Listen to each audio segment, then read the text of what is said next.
El 24 de noviembre de 1946 nacía en Vermont, Estados Unidos, uno de los asesinos en serie que más impacto tendría en la sociedad moderna americana, Theodore Robert Bundy, más conocido como Ted Bundy. Después de más de una década negándolo, confesó 30 homicidios de mujeres estadounidenses que cometió en 7 estados entre 1974 y 1978. El número real de víctimas es desconocido. Su especialidad: sodomizar y asesinar brutalmente a universitarias. Aquí empezamos su historia. Hijo biológico de un veterano de la Fuerza Aérea, a quien nunca conoció, y de Louisa Cowell, vivió sus primeros 4 años en casa de sus abuelos maternos. Durante este tiempo creyó que sus abuelos eran sus padres y que su madre era su hermana mayor. En 1950, Ted y su madre se mudaron a Tacoma, Washington, con otros familiares. Allí, Louisa conoció a Johnny Culpeper Bundy, un cocinero del ejército con el que se casó en mayo de 1951 y del que Ted posteriormente adoptó el apellido. El matrimonio tuvo 4 hijos, pero Ted nunca creó un lazo afectivo con el marido de su madre. La infancia de Theodore Ted Bundy estuvo marcada por una gran mentira. Sus abuelos asumieron la identidad de auténticos progenitores para ocultar una maternidad inmoral ante la sociedad. Una protección moral paradójica, considerando los actos que se desarrollaban en el interior del falso hogar. Su abuelo era un hombre violento, aficionado a la pornografía y al maltrato humano y animal, actitudes que no escondía ante los ojos de su hijo/nieto. De adulto, Ted Bundy supo sobreponerse a su infancia, aparentemente, y llegó a ocupar un lugar de prestigio en la sociedad. Cursó psicología y derecho e incluso fue aspirante a gobernador del estado. También fue condecorado por la policía tras salvar a un niño de morir ahogado y realizó varias actividades comunitarias, entre otras bondades. Pese a sus logros y reconocimientos públicos, no se sentía integrado en la sociedad y acudió al sexo violento como vía de escape y, posteriormente, al asesinato y la sodomía. Su fijación serían las estudiantes universitarias de clase media con pelo largo, negro y liso, casualmente el mismo aspecto que el de la estudiante universitaria de la que se enamoró unos años atrás. El modus operandi era siempre el mismo. Actuaba en campus universitarios o cerca de supermercados a plena luz del día, seleccionaba a una joven al azar y le solicitaba ayuda para entrar en su coche al estar impedido de un brazo enyesado. Habiéndose acercado a la víctima, la golpeaba con una barra y la introducía en el coche para llevarla a algún lugar donde sodomizarla con retorcidas vejaciones. Cumplido su cruento ritual, la asesinaba y realizaba prácticas necrofílicas. Con esta táctica secuestró, violó y asesinó de forma violenta a un gran número de estudiantes de varias universidades de los estados de Oregón, Utah, Colorado y Florida y a varias niñas entre 1974 hasta 1978. El número de asesinatos es impreciso y aunque él confesó haber asesinado a 28 mujeres, solo se encontraron y constataron 14 cuerpos. La espiral de desenfreno de Bundy hizo mella en su figura como ciudadano y fue detenido en varias ocasiones debido a su mala conducción. Gracias a eso, la policía encontró en su coche material que le señalaría como el presunto asesino que llevaban tiempo buscando. Aunque Bundy fue arrestado y encarcelado a la espera de juicio, llegó a escaparse en 2 ocasiones de la cárcel para continuar con su carrera criminal. La compulsión, la urgencia por matar y la falta de temor por ser atrapado le impedían detenerse y agudizaban su sadismo. Lejos de mostrar un perfil de psicópata reactivo, que mata solo cuando se siente presionado mentalmente, Bundy era un adicto. Necesitaba su dosis de secuestro, abusos y muerte. Antes de comenzar a asesinar, perpetró una serie de hurtos en casas y comercios. El 4 de enero de 1974, entró en el cuarto de la universitaria Honey Lenz, de 18 años, la golpeó con una palanca metálica. Al día siguiente, la chica fue hallada malherida y sobrevivió con un daño cerebral permanente. Bundy tenía 27 años. En la noche del 31 de enero de 1974, atacó a la estudiante de psicología de la Universidad de Washington Linda Anne Alley de 21 años. Bundy entró en su dormitorio, la dejó inconsciente con un golpe y la sacó de la escuela. Nadie notó la ausencia de la joven hasta el día siguiente. La policía no estableció ninguna conexión entre las 2 agresiones y tampoco se hicieron mayores pruebas ni estudios de la escena del crimen. Los restos de Linda Ann fueron descubiertos un año después en una montaña cercana. Durante el invierno y verano de 1974, desaparecieron varias universitarias y madres jóvenes. Se calcula que fueron 8 víctimas a las que atacó de noche, hasta que comenzó a hacerlo de día. La policía había iniciado una investigación y contaba con descripciones acerca de un hombre que solicitaba ayuda a chicas que jamás volvían a ser vistas. El individuo tenía la particularidad de ir cargado con libros y llevar un brazo enyesado o en cabestrillo. También hubo testigos que observaron a un hombre que solía tener problemas para arrancar su Volkswagen, el cual había sido visto rondando el sitio donde desaparecieron 2 de las jóvenes asesinadas. El 9 de febrero de 1974, Carol Valenzuela, de 20 años, desapareció de Vancouver, Canadá. Su cadáver no fue descubierto hasta el mes de octubre junto a otro cuerpo sin identificar. El 12 de marzo de 1974, Donna Manson, de 19 años, fue vista por última vez mientras iba a un concierto de jazz en el campus de la universidad en la que estudiaba. El 17 de abril de ese mismo año, Susan Rancourt, de 18 años, caminaba por los jardines del Central Washington cuando desapareció. El 7 de mayo de 1974 desapareció Roberta Parks, de 20 años, quien había quedado con unas amigas para tomar café. Nunca llegó. Parks se encontró con un hombre aparentemente lesionado que le pidió ayuda para subir unas cosas a su auto. Jamás fue vista de nuevo.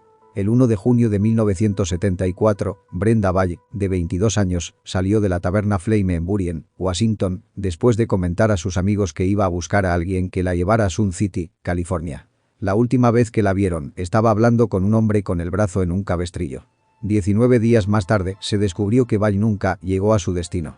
En la madrugada del 11 de junio de 1974, George Hawkins, de 18 años, perteneciente a la fraternidad Kappa Alpha, desapareció después de despedirse de su novio e ir a buscar unos libros para un examen de español. Su compañera de habitación y la encargada del dormitorio reportaron su desaparición a la mañana siguiente. El 14 de julio del mismo año, la universitaria Janice Ott dejó una nota a su compañera de habitación avisándole que se iba en bicicleta al parque del lago Sammamish. Ahí se le vio conversar con un hombre que tenía el brazo enyesado y le pedía ayuda para cargar libros en su auto. El mismo día secuestró a Denise Naslund, la cual pasaba el día con su novio y amigos. Los restos esqueléticos fueron encontrados cerca de una vía de servicio en Issaquah, a 27 kilómetros al este de Seattle y a poca distancia del lago Sammamish. Bundy despistaba a la policía porque sabía cómo alterar su aspecto físico. Se cambiaba el peinado, se dejaba crecer barba y bigote o se los afeitaba. También cambió de residencia y se mudó a Midvale, donde el 30 de agosto de 1974 se matriculó como estudiante en la Facultad de Derecho en la Universidad de Utah. El 2 de octubre de 1974 asesinó a Nancy Wilcox, de 16 años, cuando se acercaba a una tienda de su barrio. Su cuerpo nunca fue hallado. El 11 de octubre de 1974 Rhonda Stapley, estudiante de farmacia de 21 años, esperaba el autobús que le llevara a la facultad cuando Ted Bundy se ofreció en su Volkswagen a acercarla allí. Con la excusa de ir al zoológico, estacionó el vehículo en un lugar apartado y abusó de la chica durante horas a la vez que la estrangulaba y aflojaba la presión para que siguiera con vida. En un momento en que Ted regresó al vehículo, consiguió escapar y llegar a la facultad, pero en vez de denunciarlo, lo ocultó durante 40 años por miedo a ser rechazada. El 18 de octubre de 1974 secuestró a Melissa Smith, la hija del sheriff local. La secuestró mientras ella iba a pasar la noche en casa de una amiga. Su cadáver fue encontrado 9 días después en Summit Park, después de torturarla y abusar de ella durante 5 días. El 30 de octubre de ese año, desapareció Laura Aime, de 17 años, cuando volvía de una fiesta de Halloween. Su cadáver fue encontrado en los montes Wasatch, mostrando signos de haber sido golpeada en la cabeza con una cuña de metal y también luego abuso de ella. Sin embargo, parecía que Bundy conocía a la muchacha debido a que hubo muchos testigos amigos que le contaron a la policía que estuvo acosándola y apareciéndose en lugares que la muchacha conocía y frecuentaba. La policía inició una investigación y descubrió similitudes en el modus operandi con algunos asesinatos ocurridos en Washington. Entre ambas comisarías elaboraron un retrato robot del posible aspecto que tendría el asesino. El Volkswagen que solía utilizar Bundy para secuestrar a sus víctimas. El 8 de noviembre de 1974, Bundy se acercó a Carol Daronch en el Fashion Place, Utah. Haciéndose pasar por un oficial de policía, le informó que habían intentado robar su coche. Daronch subió al auto de Bundy bajo la creencia errónea de que iban a la comisaría para presentar un informe. Después de detener abruptamente el coche, Bundy sacó una pistola y le esposó una muñeca. Ella luchó y consiguió apartarse antes de que Bundy pudiera fijar el otro extremo de las esposas. Ella lo golpeó en la cara y salió corriendo y consiguió que un conductor que pasaba la llevara a la policía. En la comisaría, Daronch narró lo sucedido y así se obtuvo la descripción del hombre, del vehículo y el tipo de sangre del atacante. Esa misma noche, 8 de noviembre, Debbie Kane, de 17 años, desapareció del aparcamiento del instituto escolar, donde había acudido junto a sus padres a ver una obra de teatro. Los familiares, preocupados por la tardanza de Debbie, llamaron a la policía que, tras una búsqueda por el estacionamiento, encontraron la llave de un par de esposas. La llave pertenecía a las esposas con las que, horas antes, se había presentado Carol Daronch en la estación de policía. La directora de la obra de teatro, Jean Graham, declaró que durante la actuación un hombre de aspecto parecido al del sospechoso le había solicitado que lo acompañara al aparcamiento para identificar un vehículo, pero ella se había negado porque estaba ocupada con la obra. Casi un mes después de ocurridos los hechos, un hombre llamó a la policía para informar que la noche de la desaparición de Debbie Kent había visto salir precipitadamente un Volkswagen de color claro del estacionamiento del instituto. Bundy adoptó la estrategia de trasladarse de un estado a otro para evitar que la policía descubriera sus patrones. Con el paso del tiempo, sus ataques se volvieron cada vez más erráticos y temerarios.